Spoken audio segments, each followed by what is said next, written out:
13 verse 8.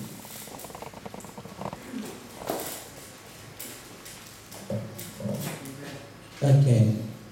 Hebrews chapter 13 verse 8. Jesus Christ is the same yesterday, today, and forever. Manalangin po tayo sa Lord. Lord, dalangin po namin na samahan niyo po ang aming pakikinig ng iyong salita. Dalangin namin, Lord, na ikaw po ang siyang patuloy na maghubog, mag-transform ng aming buhay. Nang sa ganun po, O Diyos, maging kamukha kami at kawangin sa iyong kabanalan at katuwiran. For indeed, Father, you have created us na mayroon pong built-in design na gumawa ng kabutihan. Naangkin din po namin, O Lord God, na habang kami po ay nakikinig ng iyong salita, ano man po ang mga hinanaing ng aming puso ay iyon pong pakikinggan. In Jesus' name. Amen. Amen. Bago ako magpatuloy sa ating pag-aaral sa hapong ito, pwede na po masiupo. Gusto ko pong tawagin ng ating bagong member ng music ministry na si Brother Rolly. Medyo nasa toilet ata. Okay, mamaya na lang before ako okay, nandito na. Gusto mong tawagin si Brother Rolly para pumunta dito sa harap. At saka si Gina na rin, kahit hindi ka pa kumakanta, kasabay sa kanila. Kaya ko po kayo tinatawag, nagyayahan ko kayo pumunta dito sa harap. Kasi ito yung time na nagreklamo si Moses dahil solo daw niya yung burden. Napakarami daw ang Israelites na naililid ni Moses. So sabi ng Lord, pumili ka ng mga leaders or elders at ibigay ko sa kanila ang espiritu na nasa sayo. So it is also my prayer na yung anointing ng Lord na ibinigay niya sa atin ay ipagkaloob niya sa kapatid natin ito. Okay, so ito natin ang ating mga kamay sa kanila. Lord God, pinasalamatan po namin ang buhay ni Gina, maging ang buhay ni Brother Rolly, Panginoon, sa kanilang pong pagtugon sa iyong panawagan. It is my prayer, it is our prayer, O God, that the corporate anointing will rest upon them, O God. Pagkagamitin niyo po ang kanilang mga buhay, magiging vessel of noble purposes, Panginoon, na lalo ka pang maluwalhati sa ministry na ito. At kiniklaim namin, Lord, na ikaw din po ang patuloy na magkatimpala sa kanilang pagpapagal. In Jesus' name. Amen. Thank you. Okay. Salamat sa Lord. Panibagong tugon na naman sa mga dalangin, especially ng music ministry na hindi naman kailan sa inyo. Hindi natin ma-please lahat ng tao, pero hindi tayo pinabayaan ng Lord, especially sa music ministry. Amen. Okay, so ang topic po natin ngayon ay about kingdom laws and statutes. Kasi ganito po yan. Hebrews chapter 13 verse 8 po, usually ginagamit po natin ito when holding on His promises not to leave us nor forsake us. Nasusundan niyo po ba ako na ang paborito ng verse ni Sister Rica, ang Hebrews chapter 13 verse 5, God will never leave us nor forsake us. So, maging tayo man, pagdating sa promises ng Lord, kino-quote natin ang Hebrews chapter 13 verse 8, that Jesus Christ is the same yesterday, today, and forever. Kung paano naging matibay isang sandigan sa ating nakaraan, sa ating kasalukuyan, maging sa ating hinaharap, matibay din na sandigan ang ating Panginoong Hesus. Amin po ba? Kaso lang po, okay, when it comes to His laws and statutes, we cannot quote this verse. Nasusundan niyo po ba ako? Na parang sa promises ng Lord, He is the same yesterday, today, and forever. Pero pagdating sa kanyang laws and statutes, hindi natin masabi na kung si Jesus Christ ay the same yesterday, today, and forever, maging ang law man niya, hindi nagbabago. Susundan niyo po ba ako? Pero nag-quote ba natin ang Hebrews chapter 13 verse 8 kung law at kautusan ng Diyos ang pag-uusapan? No. Sa promises, nag-quote natin Hebrews chapter 13 verse 8. Pero sa kautusan ng Diyos, hindi natin nag-quote. Hindi kasi pabor sa atin eh. Nakukuha niya. Okay, so if Jesus doesn't change, His law and statutes are fixed as well. Hindi siya nagbabago. Mamaya, i-explain ko yan. So, ang aim natin sa topic na ito, for us to understand that God's laws and statutes doesn't change. Eh, ano ngayon, Pastor, kung hindi nagbabago ang laws and statutes ng Lord? Isa pa, okay, bibigyan ko kayo ng story ni Balaam at saka ni Balak. Kilala niyo ba si Balaam at si Balak? Sino ang king ng Moab? Balak. Sino ang prophet ng Lord? Si Balaam. Okay. Very good. Doon sa hindi nakakilala kay Balaam at Balak, ikukwento ko ito kasi gusto kong makuha niyo ang point ko dito na ang Lord ay hindi nagbabago. Okay. Sa Numbers chapter 22 up to chapter 25, bigyan ko lang kayo ng konting pasada. Balak wanted to hire Balak to curse Israel. Sa Numbers chapter 22 verse 6. Kaso lang, Balaam asked the elders of Moab and elders of Midian to stay as he will bring back word to the Lord as the Lord speaks to him. Nasusundan niyo ang istorya? Wala man lang nag-oo o amen o ano?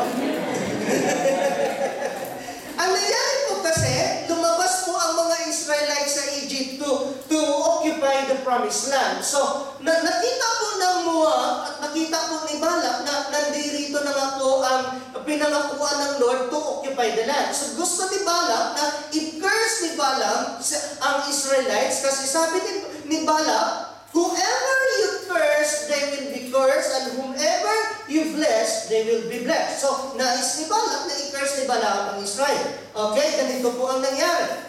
God told Balaam not to go with them. Malinaw. Kaso lang, Balak sent another group of princes with more promises. Ano ang isa sa mga specification ng promises niya? Hindi niyo alam. Hindi ko rin alam.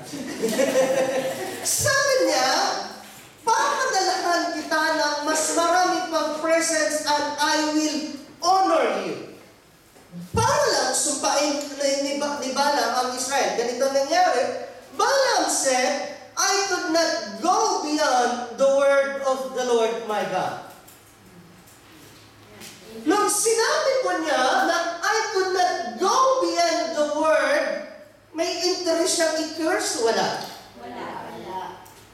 Meron. Meron. Meron siyang interest, although the Israelites were God's chosen people, Balaam was a man of God, pero dahil sa love offering, dahil sa honor na ibibigay ni Balak, medyo na-influensyahan ang kanyang pag-iisip. Pakita ko sa inyo, kaya nga sabi niya, I could not go, but if he would, he could. Wala lang siyang choice. Pakita ko ba sa inyo? Ito yung nagiging tanong ni Darlene kasi he again asked them to stay for the night just in case the Lord changed his mind. Ito na. Unang punta ng mga princess, tinanggihan. Sabi ni Balaam, I could not go beyond what the Lord could say, or would say. Pero nagpadala uli ng mga princess, nagpadala uli ng mga elders with more love offering, with more love gifts. Sabi ni Balaam, teka, mukhang blessing na ito, biyaya na ng Lord ito. Wait muna kayo, baka sakaling nagbago ang isip ng Lord. Nasusundan niya. So, noong nag-pray siya uli, ganito nangyari. God spoke to him, if the men come to call you, rise and go with them, but only the word which I speak to you, that you shall do. Tanong ni Darlene, kasi nandito kami sa Bible study namin, nagtanong si Darlene, bakit daw, sabi ni Lord, rise and go with them. Pero ang nangyari, so Balaam rose in the morning, and then God's anger was aroused because he went. Anong naging sagot ko na? Okay. Hindi porkit pinayagan si Balaam, or hindi porkit pinayagan, hindi porkit sinabi ng Lord, rise and go, ay umalis ka. Yes. Kasi nga, okay, nangyari pa, the angel of the Lord took his stand in the way as an adversary against him. The angel of the Lord was ready to kill Balaam on the spot. Sabi ni Darlene, akala ko ba, sabi ng Lord, rise and go. Ngayon, nagpunta siya, nagalit ang Lord. Kasi nga, bakit? Kasi nga sabi ni Lord, Walang isang sinasabi na gagawin. Pero mayroon na sinabi sa Lord na rise and go. only the Lord I Okay. Andun na nga. Okay, andito tayo ha. Sabi ng Lord, rise and go with them, but only the word which I speak to you, that you shall do. Nagbago ba si Lord? Hindi. Hindi. Sabi kanina, huwag kang pumunta. Ngayon pumunta. Rise and go.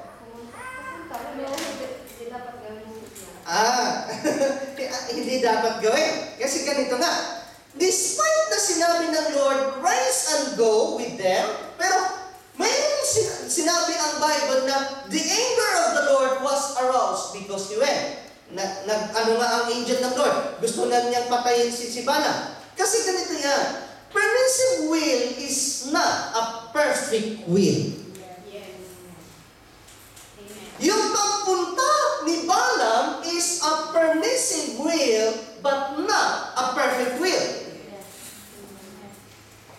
Nasusundan ba? Nakikita niyo ba ang kaibahan ng perfect will at saka permissive will? Maliwanag ba? Ang perfect will, yun yung will ng Lord in the first place. Yung permissive will, yun yung inallow lang ng Lord, but in the first place, it wasn't like that. Nasusundan. So, ang perfect will ng Lord dito, huwag kang pumunta. Permissive will niya, sige, pumunta ka. Bahala ka sa buhay mo. Pag hindi niyo pa naiintindihan, ewan ko na lang. Gets na? So, nakikita niyo na, although sinabi ng Lord, rise and go, pero nagagalit siya. Why? Remember that God gives us freedom, even freedom to commit sin.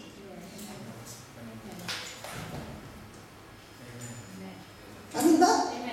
Ang freedom na ibinigay ng Lord, freedom na kahit gumawa ka ng kasalanan, hindi ka pipigilan ng Lord.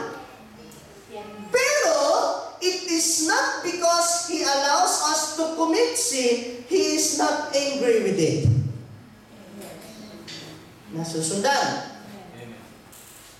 So, may freedom si Balaam to go with the men who harmed them, pero hindi yun nangangahulugan na inalaw siya ng Lord na to rise and go because he is a man of God. He should know and he should stand on the word of God. In the first place, the Lord told him not to go. Yes. Okay. Nakikita po natin dito sa 2 Peter chapter 2 verse 15, they have forsaken the right way and gone astray, following the way of Balaam the son of Beor, who loved the wages of unrighteousness. Kaya willing si Balaam pumunta doon sa king ng Moab, pumunta kay Balak because of the wages of unrighteousness. Alam niya, the Lord doesn't change. Alam niya ang perfect will ng Lord. Pero the reason na sinabi niya, dito muna kayo, hihingi muna ako ng mensahe galing sa Lord, just in case magbago ang isip ng Lord. Nasusundan? Amen. Okay.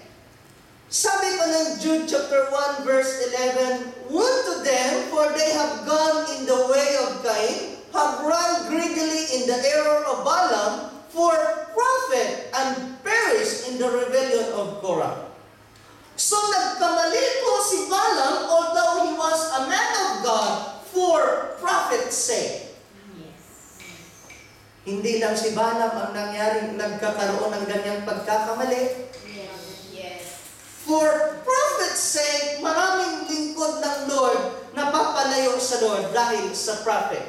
Yes. Na mayroon parang pastor, sabi daw ng pastor, kung gusto niyong yumaman, magpastor, hallelujah, para bagang ubusin at kurakutin yung koleksyon sa church. Nakuha niyo ang punto ko? Okay, sa Revelation chapter 2 verse 14 pa, okay, Revelation chapter 2 verse 14. Pakialis mo na, sorry.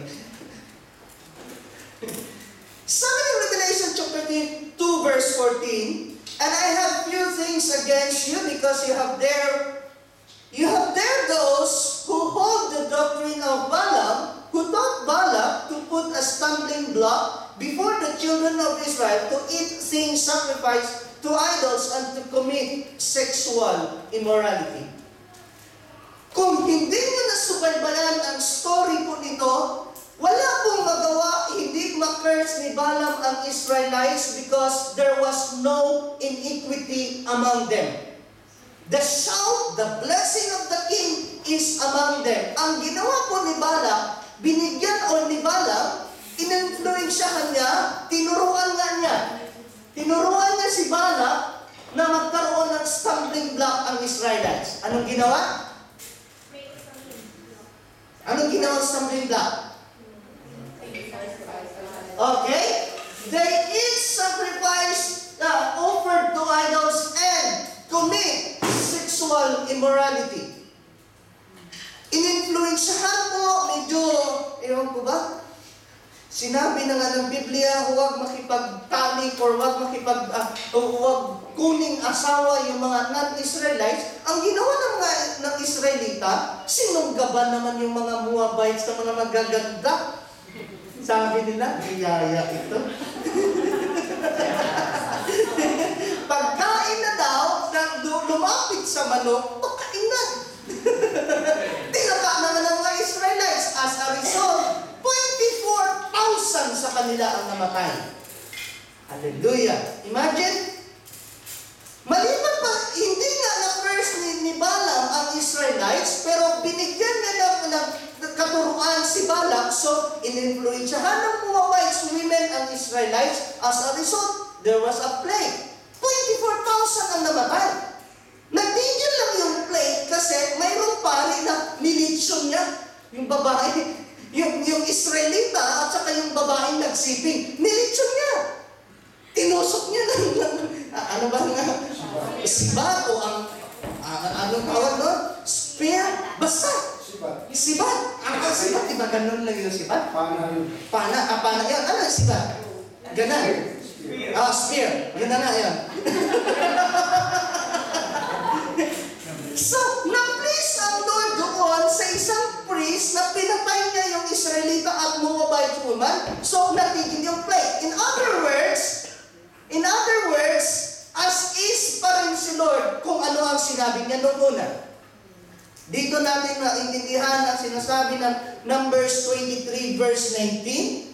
"And God is not a man that he should lie, nor a son of man that he should change his mind. Does he speak and then not act? Does he promise and not fulfill?" Nakaka-relate kayo? In other words, hindi nagbabago ang isip ng Diyos, hindi nagbabago ang kanyang batas. Ano ang sinabi niya noong una ay ganun pa rin ang sasabihin niya sa huli.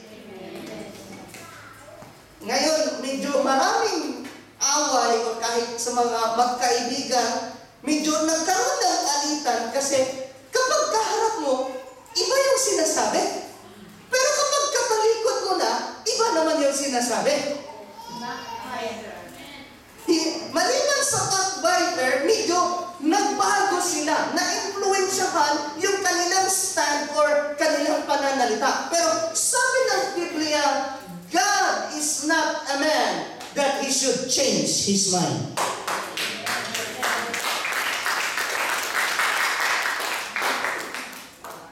Amen ba? So kung hindi nagbago ang kanyang mind, ang batas niya, hindi rin nagbabago. Pero ganyan ba ang attitude natin ngayon? Feeling natin, accepted na sa Lord ito, naiintindihan naman ng Lord. Hallelujah. Kung naiintindihan mo in the first place ang principle ng Lord when it comes to His laws and statutes, dahil God doesn't change, God never change, ang laws and statutes ng Lord never change. Amen. Okay. Distinction between democracy and kingdom of God. Ano nga ulit? Okay? Ang democracy ay people power. Or the power is in the majority of the people. Yes. What is it? Is that what you're trying to say? Or you just... Okay. In democracy, the majority rule wills. In the kingdom of God, God rules. Yes? Yes. Okay. The majority in democracy can debate and change the law, whilst in the kingdom of God, His laws and statutes remains the same. Absolute. Nasusundan. Okay, example. Walang personalan na, trabaho na lang. Sabi ng Romans chapter 7 verse 1, do you not know, brothers, for I am speaking to men who know the law, that the law has authority over a man only as long as he lives. For example, by law, a married woman is bound to her husband as long as he is alive, but if her husband dies, she is released from the law of marriage. Amen. Maliwanag? Tuloy? So then, if she marries another man while her husband is still alive, she is called an adulteress. But if her husband dies, she is released from that law and is not an adulteress, even though she marries another man. Maliwanag ba? So, kahit saan ka pa pupunta, kapag ang isang tao ay ikinasal na, ano lang ang pwedeng makapagbaliwala ng kanilang kasal? Kamatayan. So, kahit ang isang tao ay ilang ulit nagpakasal sa ibang tao, hindi valid yun kasi valid yung kasal niya in the first place. Maliwanag? Okay? Sabi doon sa agreement, sa covenant doon sa kasal, for richer or for poorer, in sickness or in health, till death do us part. Pero maraming mga tao hindi pa namamatay, nagpa-part na. Trend. Trend. Yan kasi ang trend nagbabago. Uso na kasi, acceptable na kasi, tanggap na kasi, nasa London na kasi. Hindi mo ba alam na ang Diyos sa Pilipinas, ang Diyos sa London, ang Diyos sa US, iisa.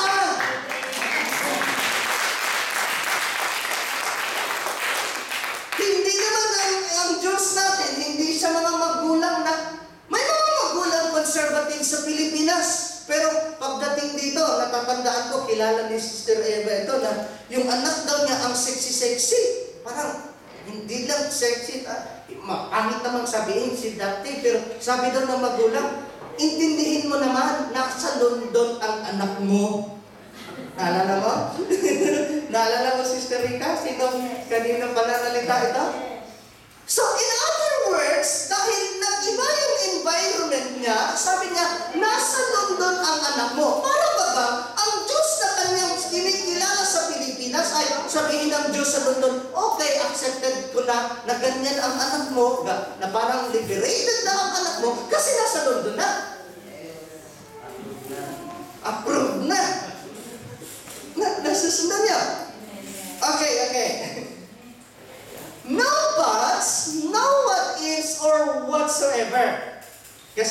sorry kung magamit ko yung conversation namin, kahit hindi ko sabihin yung pangalan niya, alam niya kung sino, alam niya siya, tinutukoy ko na, sabi niya sa akin, kinasal na daw yung kapatid ko sa US, pero may asawa yon sa Pilipinas.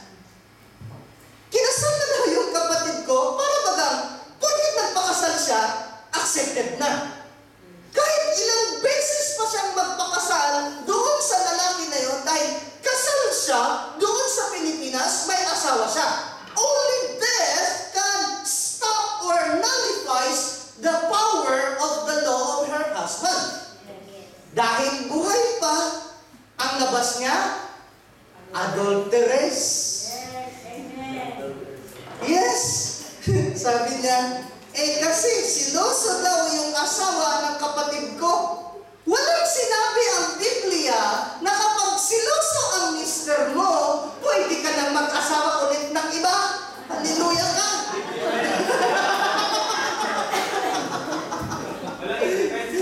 Ha?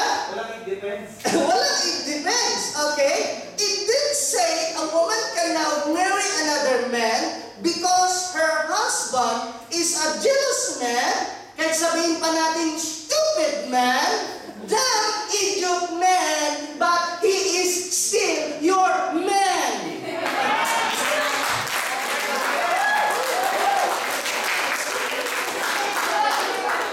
You can call him whatever you call him, you like to call him, but he is still your man. Wala kang magawa, man.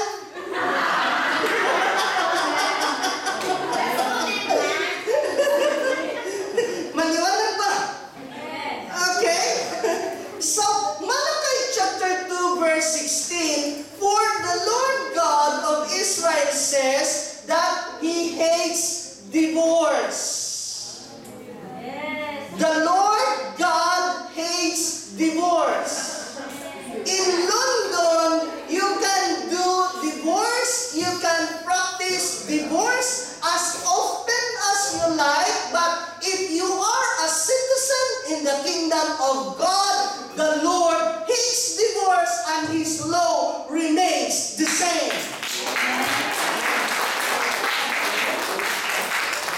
Amen. Matthew chapter 19 verse 5, and said, for this reason a man shall leave his father and mother and be joined to his wife, and the two shall become one flesh. Labas ito sa topic hindi biblikal na kapag si mister ay nag-asawa na, manatili pa sa bahay ni nanay. Alam nyo kung bakit? Kasi si nanay, mangungulikta pa yun, mangungutong pa yun.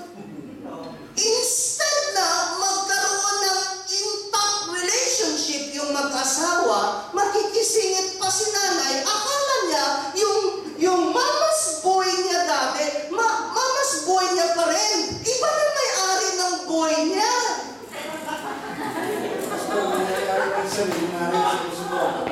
Ha? Sumusuporta pa minsan Ibang usapan yun. Pero sumusuporta man yung nanay, pero may kapalit din yun. Ako nagsusuporta sa pag-aaral mo, ako nagpapaaral ng anak mo, sa akin ka sumunod, huwag kang sumunod sa asawa mo, di nagkagulo na.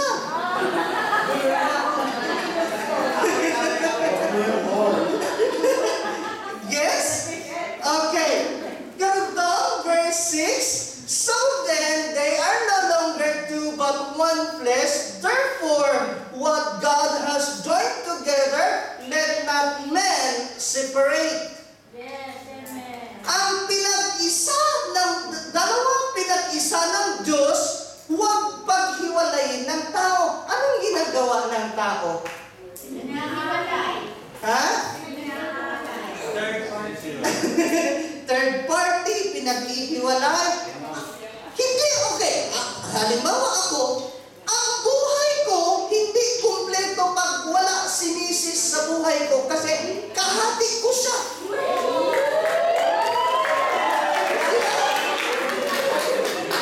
Bakit? Hindi na ba nila feeling niya? Ang dalawa ay ginawang isa. So ang tao sa asawa ay katuwang, kahati sa buhay. So, hindi ka na buo hanggat wala yung kalahati. Ewan ko ba paano nag-survive yung iba? Naghati-hati?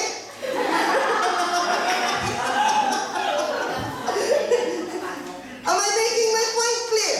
Okay, verse 7, they said to him, why then did Moses command to give a certificate of divorce and to put her away? Ito na ang tanong.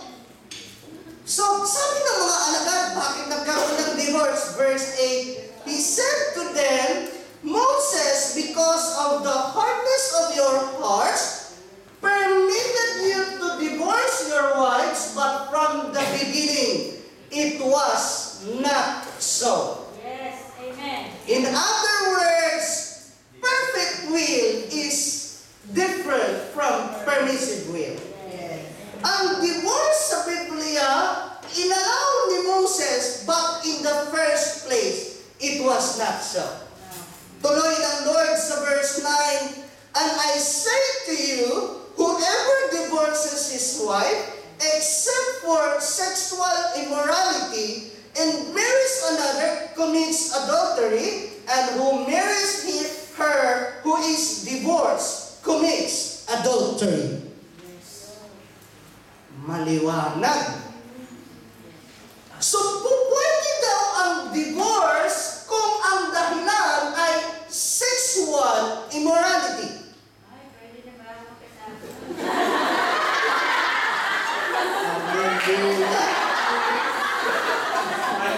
Pwede ka nagkakanta, I'm free. Okay.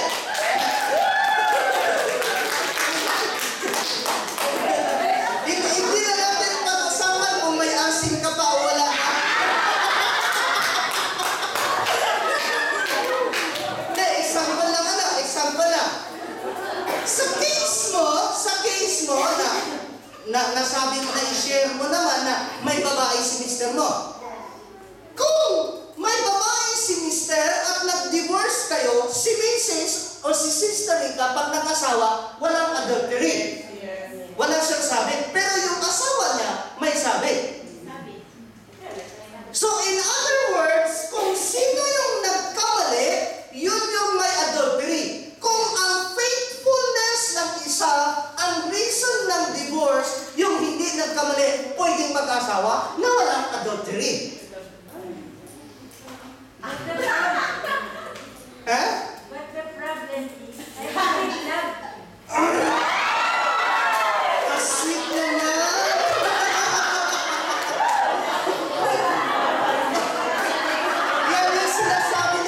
Yan yung sinasabi nilang, love never dies. Love conquers all.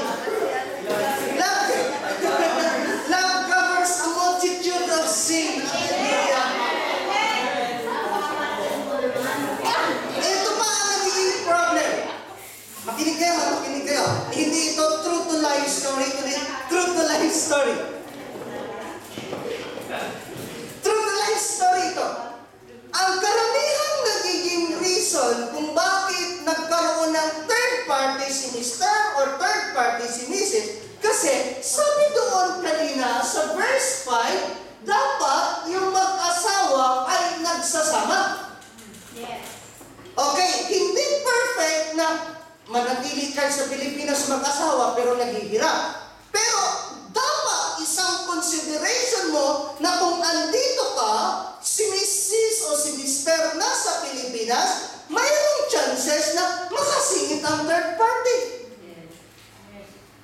Ang bus kailangan ng grahe.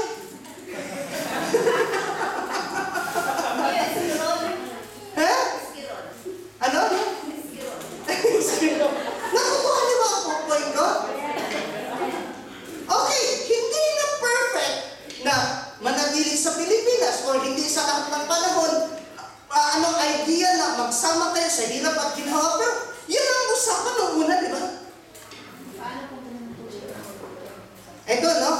Nung nasa Singapore ako, sa Exodus pa ako dati, 90% ng counseling na uubos doon sa problema ng mag-asawa. Eh bakit? Kasi kasi, Brad, tagal na kaming wala ni Mrs. kasi andito ako sa abroad. Ay, tagal na kaming wala ni Mister. Tapos si Mister, may iba ng babae. Minsan gusto kong gumanti. Hallelujah! Nakukuha niyo ang punto ko. Hindi mo mag-blame minsan na kahit na mga lingkod ng Diyos nagkamali, how much more doon sa mga naiiwan sa Pilipinas? Meron na akong kilala talaga naman. Yung misis niya nagtrabaho sa Hong Kong, nagpakahirap yung misis niya sa Hong Kong, tapos yung mister sa Pilipinas, walang trabaho, medyo sagana po sa bisyo, may chicks pa. Hallelujah! Pero ang point doon, kung nagsama-sama sila, hindi naiwasan yung pagkakataon or chances na magkamali. Yes? Amen. Parang gusto nyo change topic Okay, so no matter where you are, whether you're in UK, you're in US, or in the Philippines, these laws and statutes remain the same. Amen. Yes? Okay. Question, how about fixed marriage? Yes. Di ba maganda na? Hindi man lahat nakapagtanong sa akin. Maganda na rin mapag-usapan. Yes. Ano tingin niyo sa fixed marriage? No. Ba? No? Unfair. Unfair? Unfair kanino? Money. Unfair doon sa kinuhanan ng papel. Okay. Exodus chapter 20 verse 16. Para alam nyo kung ang fixed marriage ay kalooban ng Lord o hindi. You shall not bear false witness against your neighbor. Tagalogin ko pa ba? Huwag kang magsinungaling. Leviticus 19:11, do not steal, do not lie, do not deceive one another. Ha? Bakit? Pwede ba sa fixed marriage sabihin mo sa registrar's office or sa registry officer na ang kasal na ito ay joke lang? Hallelujah! Good for 5 years. Good for 5 years. So, dahil hindi nagsasabi ng totoo, fixed marriage ay hindi acceptable sa Lord. Bakit? Noong nag-fixed marriage ba? Kahit mayroon namang hindi nagsama, wala bang singit doon? Tapos, nagpakasal ka, divorce na naman. Doble na kasalanan mo. Ay, na-develop. Kung ma-develop, paano kung ang papel lang ang na-develop? British citizen kasi. Nakukuha niyo ba ito? Okay. The end does not justify the means. Tanong ni Ben, ano daw ibig sabihin nito? Lahat ba naintindihan ng the end does not justify the means? Lahat ba naintindihan? Ha? Di ba naintindihan? Okay. Good illustration of the end does not justify the means. Parang si Robin Hood. Hindi porque namimigay siya ng pera sa mga dukha, pwede siyang manulis. Manulis. Mag-robbery. Magnakaw. Nagnakaw siya para ipamigay sa mga dukha. Yung end, maganda. Natulungan niya ang mga mahirap, pero ang means niya, nagnakaw. Nasusunod. So, the end does not justify the means. Yes, nakatulong ka, nakakuha ng papel, pero ang means, godly ba? No. Evil. So kung evil ang means, no matter what's the end, evil pa rin yan. Kaya din ako mag-fix. Hindi ka nagbala ka ata. Nasusunod. Okay, it is not because it brings you to a good end, you can have it even with evil means. Yan ang ibig sabihin ng the end does not justify the means. Okay, Genesis chapter 20. Si Abraham po, natakot siya, na pumunta sila sa lugar ng Abimelech, natakot siya, napatayin siya para kay Sarah. Kasi kung asawa, i-declare niya na asawa na si Sarah, patayin siya, pwede nang makuha si Sarah. So ang declaration ni Abraham, sabihin mo Sarah, pag tinanong ka, magkapatid tayo. Nagsinungaling si Abraham, hindi. Hindi. Verse 12, tinanong siya ni Abimelech, bakit mo ako nilanse? Bakit kayo nagsinungaling? Sabi ni Abraham, hindi ako nagsinungaling. Indeed, she is my sister. Pero iba ang tatay nila. Magkapatid lang sila sa nanay. Nasusunod. Hindi na nagsinungaling si Abraham, hindi naman siya nagsasabi ng totoo.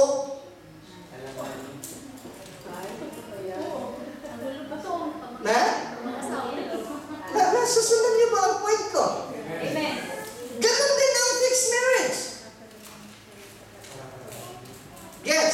Okay, tingnan natin ang King's Law. Ang ibig sabihin ng law kasi, from Hebrew word, Torah, in addition to law, also means direction and instruction. Ano yun? Hebrew ba yun? Greek, Torah. Basta makuha niyo ang meaning. Ang ibig isang sabihin ng law ay direction and instruction. The word Torah was used to refer the entire body of law that Moses received from God. So, sa Old Testament, Torah ang ginagamit sa Hebrew word katumbas doon sa law na binigay ng Lord kay Moses. In the New Testament, there are two Greek words for law. Una, first is nomos, which means to divide out, distribute, and also which is assign. So, ang law daw, na nomos sa Hebrew word ay ibig sabihin to divide up, distribute, and also which is assign. It gradually came to mean usage and custom, and eventually law as prescribed by custom or by statute. Nasusundan niyo ba? Ganito na lang. This is the word which we get our English word norm. Sumeryoso na naman kayo. Hindi naman ako ayaw kung seryoso. Icebreaker lang ng konti. Mayroon mga, kahit dito naman, o lalo na sa murong, iba ang salita nila, di ba? Sa amin, sa Bisaya, mayroon din ang tigas magsalita. Kumbaga sa Bisaya, sabi niya, guard, guard. Hani, baling sinuntian ng tagbilaran, mura maglain. Sabi niya, maadyo baling ako, kay murag normal. Parang sa murong, bakit ganitong salita ng taga Manila? Parang iba. Mabuti pa itong ating kasi parang normal. Parang gano'n. So, ang norms daw, ito yung naaayon sa law. Nasusundan ba? Okay? Whatever becomes accepted as a norm in our society becomes a law in our society. Baga, kung ano yung nagiging normal sa society mo, nagiging law sa society. Normal eh. Okay? If we are exposed to a certain unaccustomed idea or behavior, long enough ang nangyayari, we eventually become so used to it that we start to accept it. Tama ba? Kahit hindi ayon sa nomos ng law ng Lord, dahil masyadong nang matagal ang panahon na nakikita mo, natatanggap mo na. Parang okay na. Nung una, naiilang ka, parang nangingilang, pagbalahin mo, parang hindi ka at-ease, pero nung tumagal, okay ka na. Sabay na eh. Okay? Once we accept it, we begin to think of it as normal or as a norm. Nasanay na nga, okay? Once we see it as a norm, we start to expect it. Okay? Once we come to expect it, it becomes practical terms, no different from a law. No different from a law yan. Even if it is never formally established as a legal statute. Nasusunod ba? Na kahit hindi daw ayon sa legal statute, sa nomos ng salita ng Diyos, dahil nakasanayan na natin, tinatanggap na natin, at akala natin, okay na. Yes ba? Bigyan ko kayo ng magandang example, ano? Sa Bohol, conservative kasi mga tao sa Bohol, naalala ko nga. Mag-kiss ka lang sa pisngi sa Bohol, chismis ka na buong probinsya.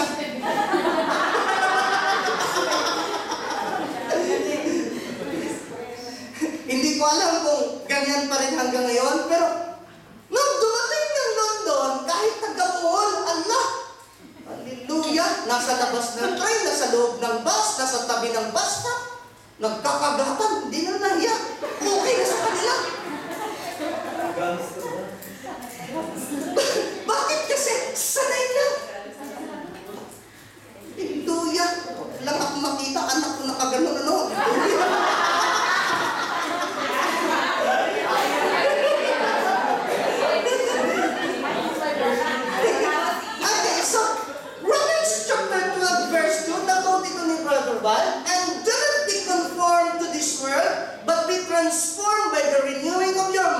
that you will prove what is that good and acceptable and perfect will of God. So nauso man sa mundo, nauso man ng sanlibutan, normal na sa kanila yon. Bilang anak ng Diyos, bilang pinagharian ng Diyos, hindi normal sa atin yon. Mahiya ka, matakot ka. Na, ako'y na-insulto doon sa isang Mauritian, babae. Mauritian na tinanong ko, may ano ka na ba?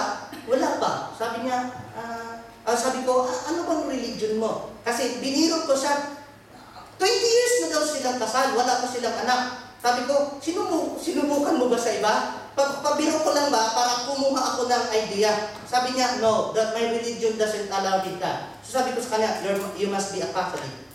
Catholic nga siya. Sabi niya, kami Catholic, pero kayo mga Pilipino Catholic. Pero pagdating sa ospital, may mga white swap.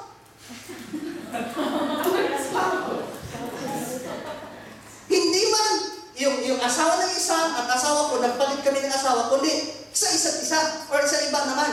May asawa sa Pilipinas, Kristiyano pa nga yung iba, pero doble yung asawa dito.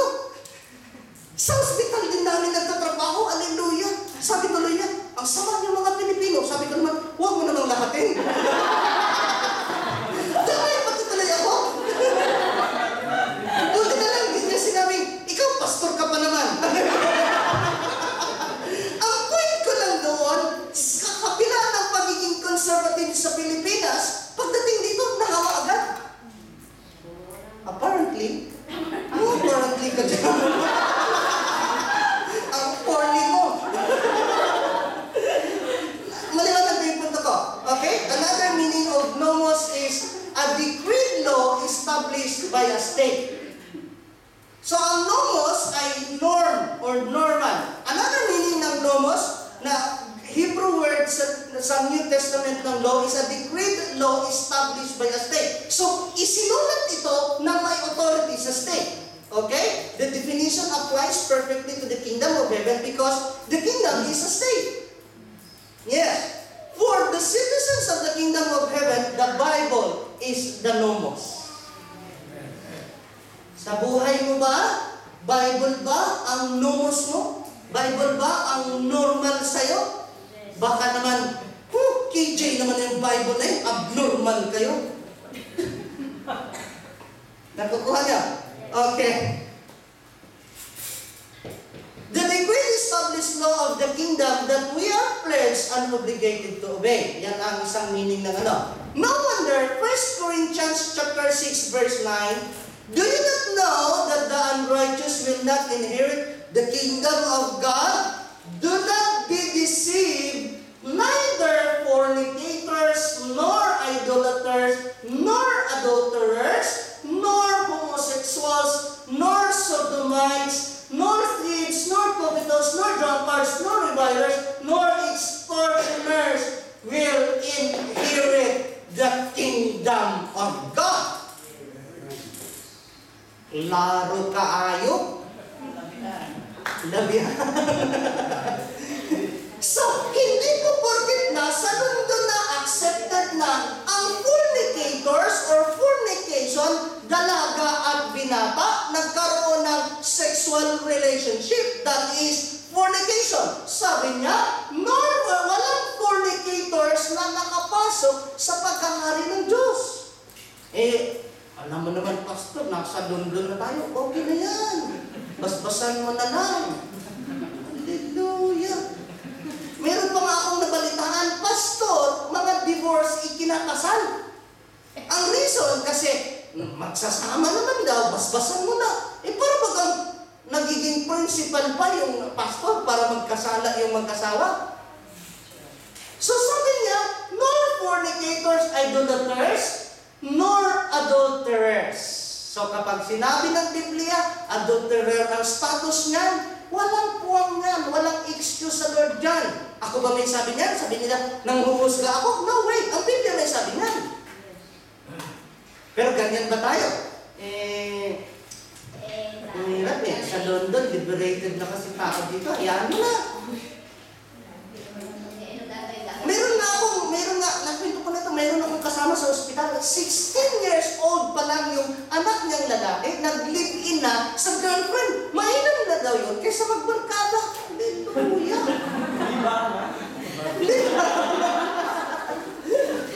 Okay. A statue is not affected by weather, by location, by its surrounding. A Statue of Liberty, pag dinala mo sa UK, anong tawag? Statue of Liberty pa rin. Pag nag-winter ba? Nagbabago ba yung Statue of Liberty? Ganon pa rin. Ganon din, dapat ang mga taong namumuhay sa statutes ng Lord doesn't change. Ano man ang weather, ano man ang surrounding, ano man ang location. That's why God or Jesus is the same yesterday and today and forever, and so His laws. Amen. Eh, hindi pag nasa London, okay na yan, pwede na, bahala na, okay na yan, intindihan tayo na Lord. Hindi pwede. Okay, another Greek word for law in the New Testament is ethos, which means custom. Hindi ito custom sa pier, ha? Whenever we speak of something as being customary, we are speaking of ethos. Sa Tagalog niyan, God's laws are supposed to be customary for us. Nakaugalian. Kinaugalian. The reason kasi, although mamaya na lang, it is supposed to be customary for us not to lie or steal or covet. Hindi daw natin dapat kaugalian na magsinungaling, magnakaw, mangabet, or mamintas. Mamintas. Bakit kasi nakaugalian natin bilang mga anak ng Diyos na mayroong ethos, mayroong customary, mayroong nakaugalian.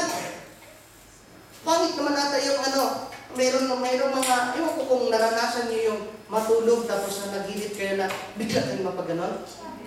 Ako madalas akong ganyan, lalo kapag naglalaro akong basketball. Nagtutulog ako, sabi ko, pasok!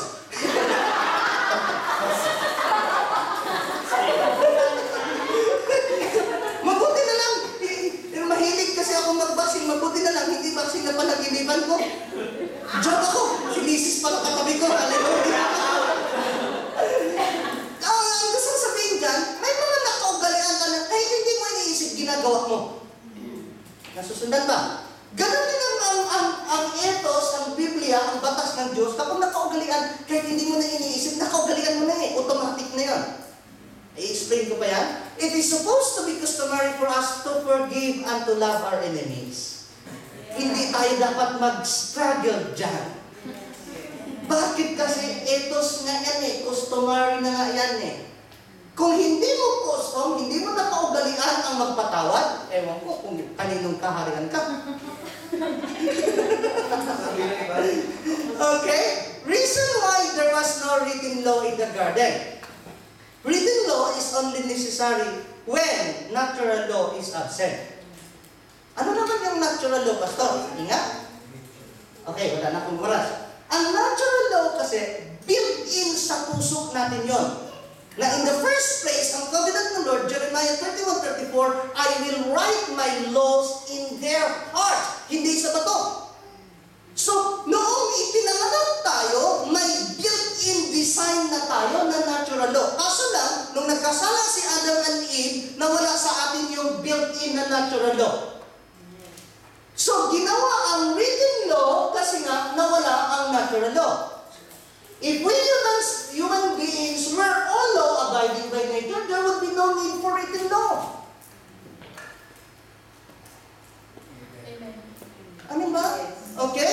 The purpose of written law is to restore the natural law to the conscience. Nawala yung natural law, kaya kailangan ng written law para ma-restore yung natural law. Because of our rebellion against God, we lost our instinctive knowledge and understanding of the natural law.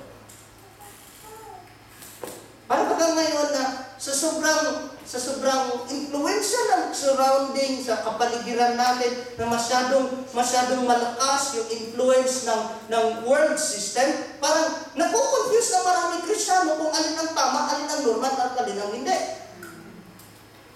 Gets ba?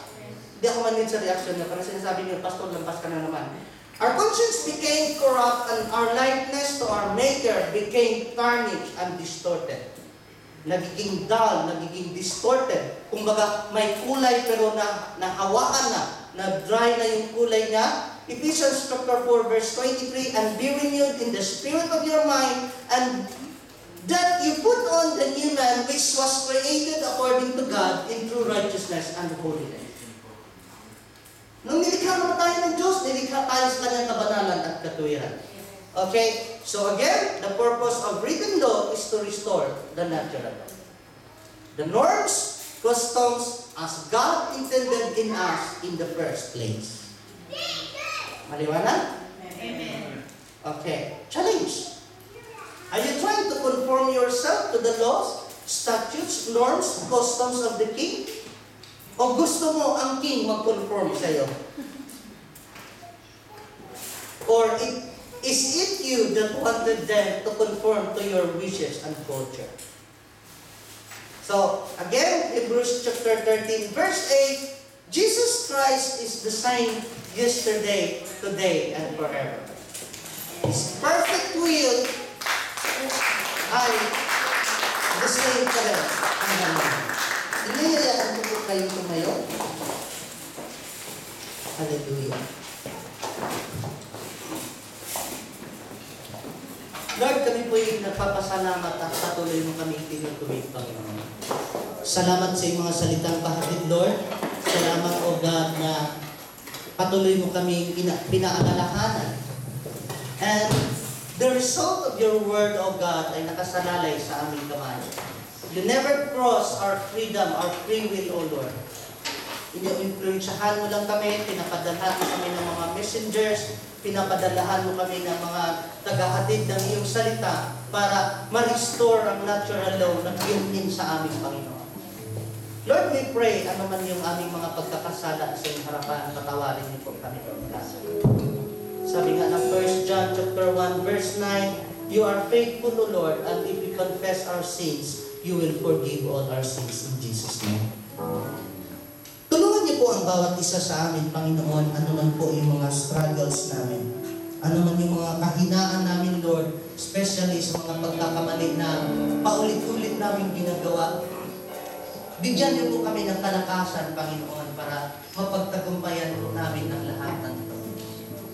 Sabi mo nga, Lord, you will never test us sa isang test na hindi namin kaya. At if you test us, Panginoon, you will provide us a way because you are a faithful God para mapagtagumpayan namin ang mga test or temptation, Panginoon. So Lord, sa aming kahinaan, doon mo kami palalakasin.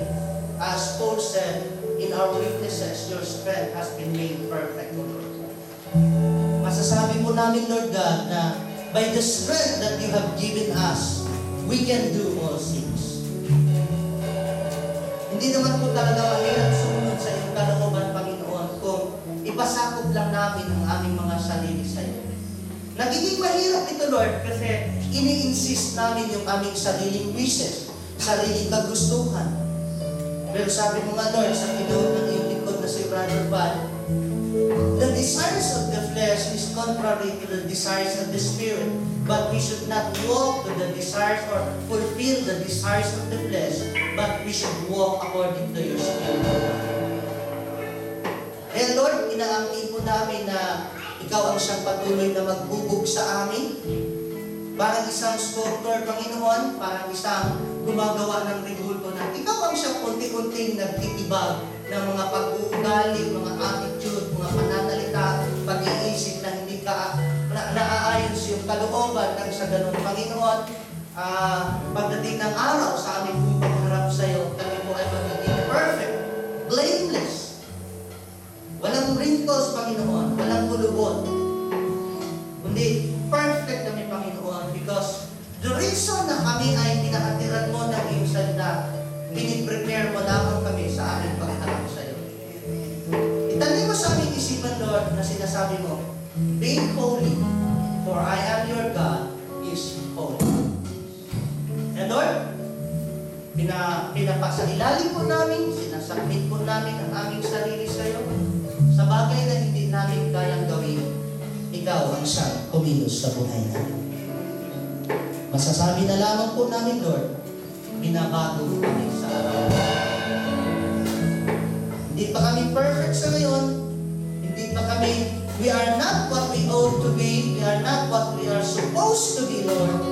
Pero ang kabutihan nito, Lord, we are not what we used to be. For indeed, Lord God, you said in your word, he who is in Christ is a new creation. Behold, all things have passed and become new, O Lord, sa iyong harapan. Tinuturing namin ang aming mga sarili na binabago mo na kami, Panginoon. In Jesus'